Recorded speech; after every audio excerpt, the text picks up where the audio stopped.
Whenever there is a beginning, there must first be an end. Think about it. Whenever there is a beginning, there must first be an end. You get a new job, for example, right? Well, there has to be an ending to the old job. Or maybe the end of school. If you finish school, you start a job. So wherever there's an ending, there has to be, or there's a beginning, there has to be an ending.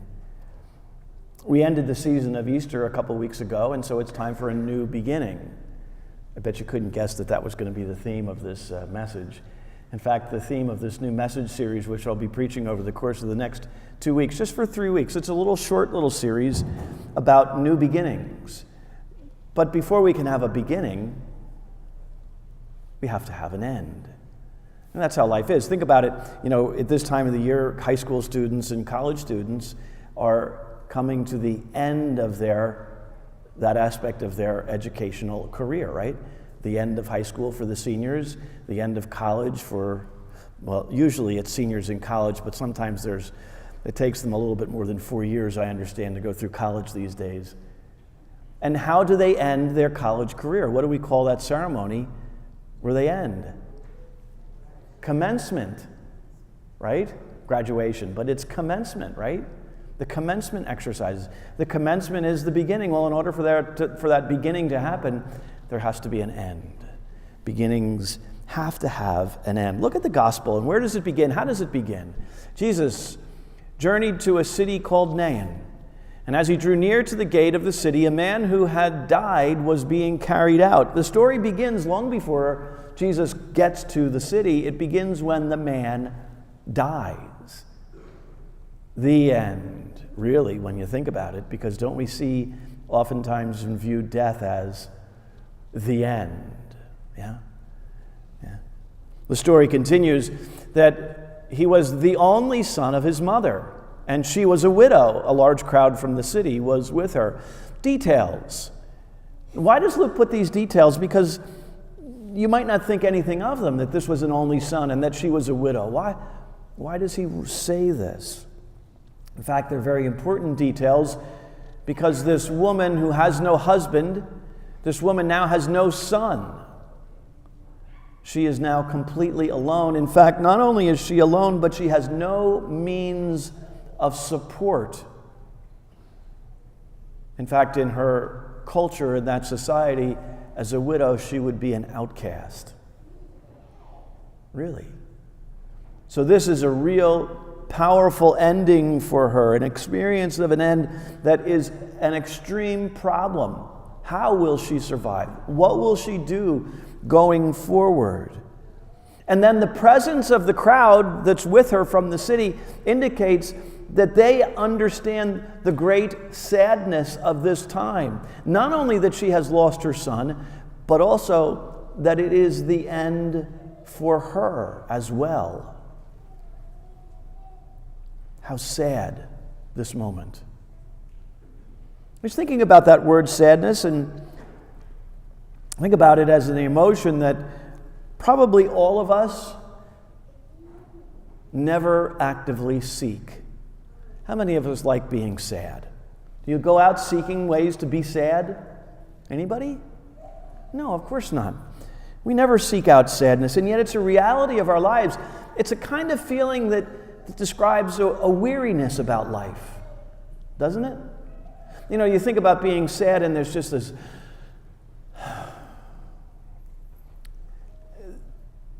people who are sad, don't they sleep a lot, or tend to? At least it seems that way, because they're just so tired with life.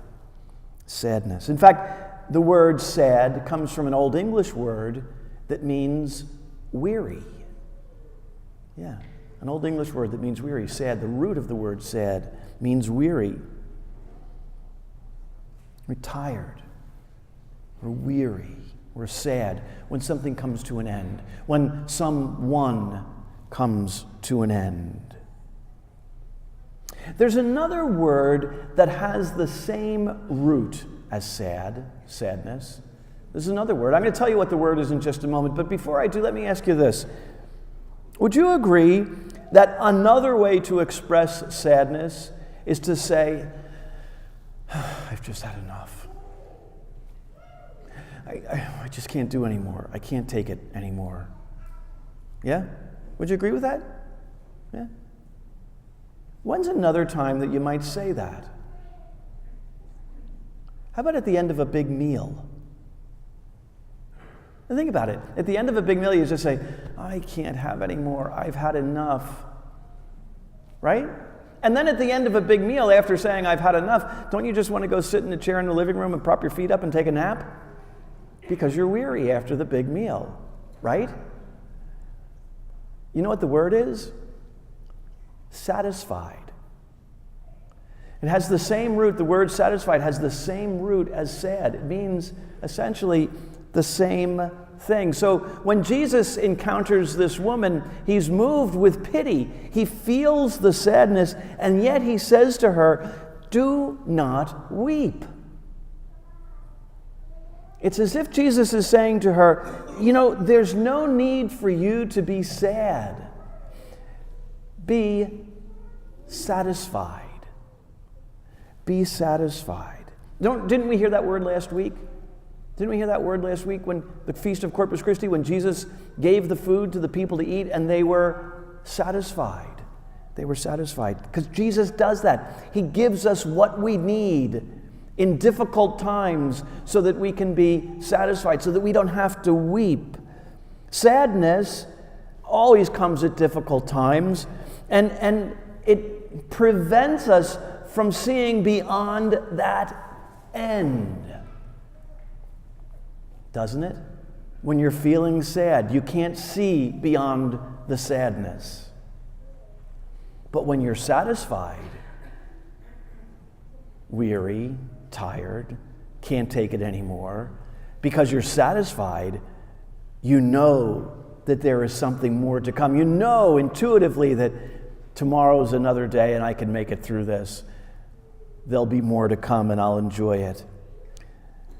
Satisfaction enables us to see that there will be a new beginning. But in order for that ending to be successful, in order for an ending to satisfy us, 5 things are required. We need to go through 5 things, and I'll tell you what they are in just a moment. But before I get to those 5 things, it's important to understand that endings almost always happen when something goes wrong. Now think about it. The man in the gospel died, but before he died, he probably got sick. He may have gotten injured. Something went wrong. He died. The end of a job happens, well, because maybe you get to the age where you say, I don't need to, or I can't work any longer. And your job comes to an end. Or the company that you work for goes out of business and your job comes to an end. Something went wrong. Or the company says, we're moving to another location. Now you can come with us. And you say, no, I'm going to stay home. Your job comes to an end. Divorce is the end of a marriage because something went wrong in the marriage. And we can all come up with a million different reasons what goes wrong in those situations. But the marriage has ended. Something went wrong. Endings are always experiences of dying.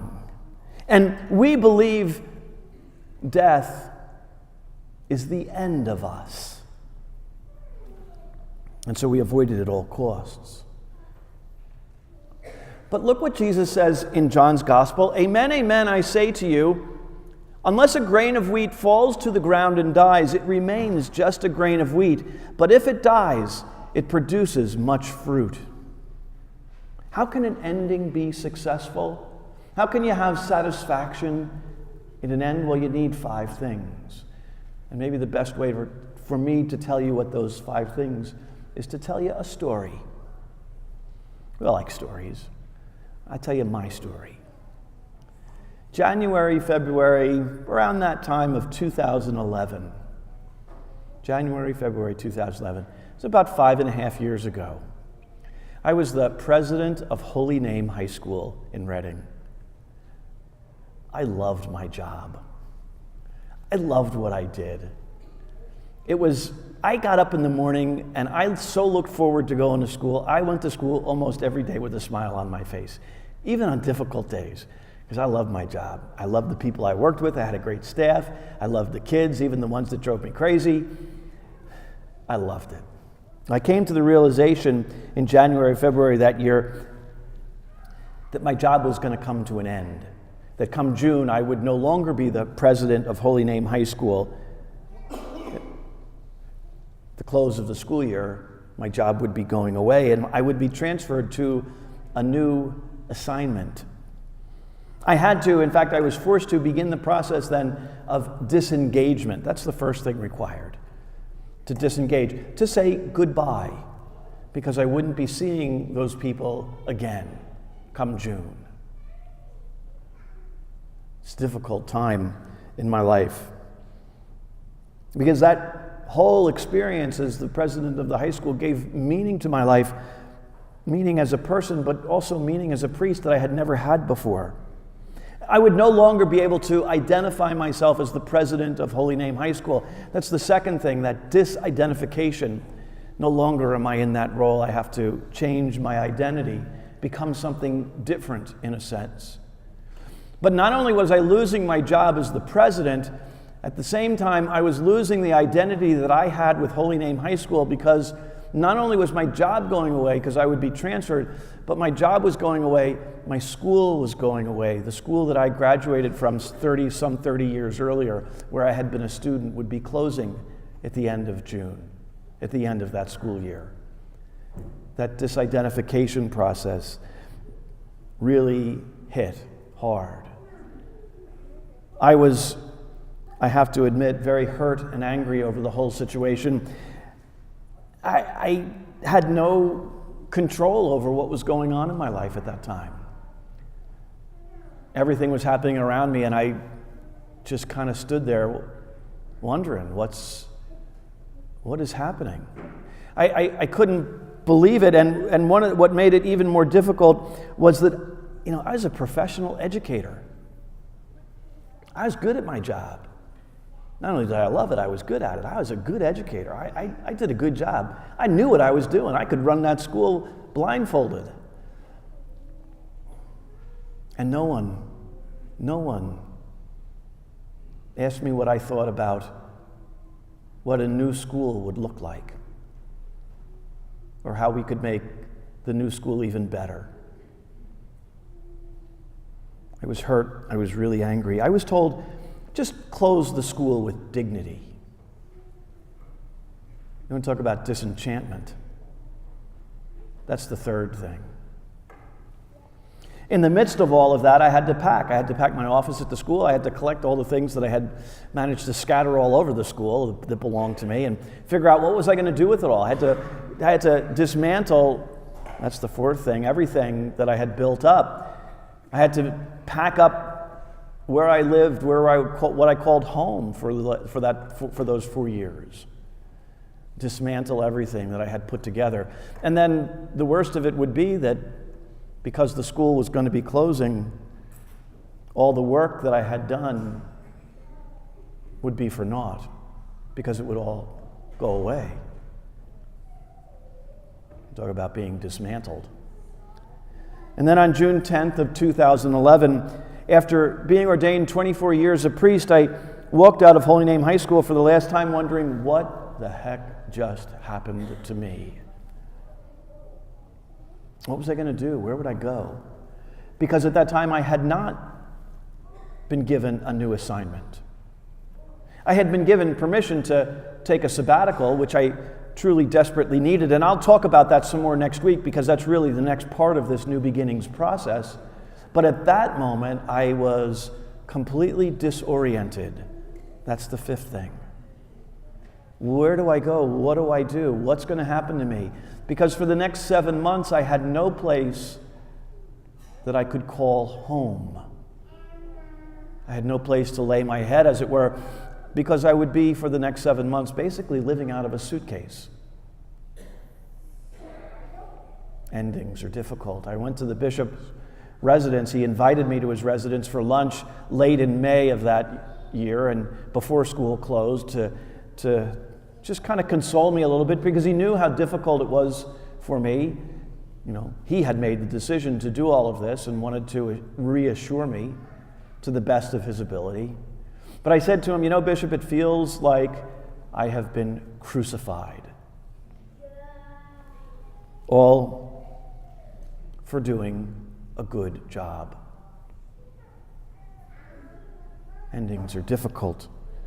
But look at the gospel again. Look at what Jesus says to this grieving widow. He stepped forward and touched the coffin. At this, the bearers halted, and he said, "Young man, I tell you, get up." The dead man sat up and began to speak. And Luke goes on to tell us what happens next. The people, they glorified God, exclaiming, "A great prophet has arisen in our midst, and God has visited his people." Brothers and sisters, 5.5 years later, I can tell you with a clear conscience and with great confidence, God has visited his people. God has visited us here. God is indeed with us. And whenever we encounter an ending in life, yes, there is great sadness. But we must remember that every ending means a new beginning. And that Jesus can change that sadness to satisfaction so that we can embrace the new beginning with great joy and begin to do great new things. We will have an opportunity for a new beginning at the beginning of July. But it means that something has to end. A couple of months ago, or actually more like a month or so ago, I talked to you about the need to re-examine our Mass schedule for the weekend for Sundays. And I expressed, as we went through that process, that I had expected that we would make this change in the Mass schedule in September, the beginning of the school year, the new school year. Recently, we had our pastoral council meeting, the parish pastoral council, and the members of the parish council offered me a thought of not to wait. Why wait, Father? And they discussed it, we discussed it, actually they did, and they talked about the fact that there would more than likely be new people coming to the parish with the ending of the parishes in Lansford and Nesquehoning. In fact, I know that we already have seen some new faces as a result of that. Why ask those people to get used to one schedule for a few months and then change it in September? It doesn't make sense. And the council discussed it. I listened, and I said, makes sense to me. Okay, done. So the new schedule will begin the first weekend in July. This week, we're finishing up editing the next newsletter. In the next newsletter, which you will all get in the mail, is printed out the schedule as it will be for liturgies starting in July. That's the end. And that end will indeed bring us to a new beginning.